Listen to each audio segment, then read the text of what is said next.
सुदृढ़ हेउछि कांग्रेस तृणमूल स्तर में कांग्रेस मुहा हेउछन्ति लोके बड़चणा कांग्रेस रे कैप्टेन राजनारायण महापात्र नेतृत्व नेबा परे दिनकु दिन मजबूत हेउछि दल।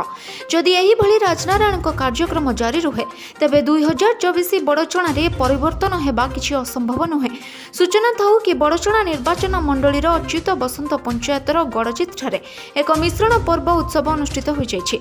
उक्त सभारे प्राक्तन ब्लॉक सभापति निरंजन साहूଙ୍କ अध्यक्षतार आरंभ होइतिबा बेले मुख्य अतिथि भावे कैप्टेन राजनारायण महापात्र जोगदे कांग्रेस विचारधारा उपर आलोचना करथिले।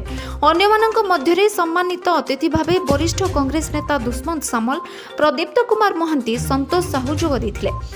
उक्त मिश्रण पर्व में अच्युत बसंत पंचायतर शताधिक कर्मी बीजेपी और बीजेडी दल परित्याग करी कांग्रेस रे जोग दैछन्ति। 5 नंबर विजयी वार्ड मेंबर जलधर दलईଙ୍କ समेत शताधिक कांग्रेस कर्मी जोग दैथिले। बड़चणारू संगीता साहूଙ୍କ रिपोर्ट, प्रभाती न्यूज लाइव।